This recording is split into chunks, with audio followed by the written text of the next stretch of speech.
Današnja manifestacija ovde i konferencija besplatnog puka jeste dogovorena mnogo pre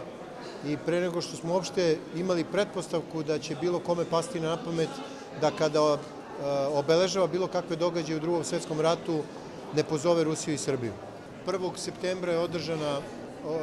manifestacija obeležavanja početka Drugog svetskog rata na kome sa iznenađenjem, pretpostavljam i u Ruskoj federaciji, ali mi ovde u Srbiji smo na neki način saznali da nećemo biti pozvani na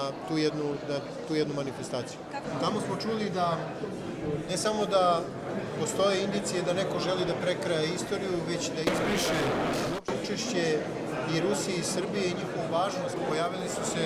i neki koji su bili tada u Drugom svetskom ratu na onoj drugoj strani, koji žele da prikažu sebe kao žrtvu i da prikažu da su oni u stvari ti koji su doprineli pobedi u Drugom svetskom ratu. I eto, ova danas konferencija besplatnog puka ovde u Beogradu jeste prilika da se osvrnemo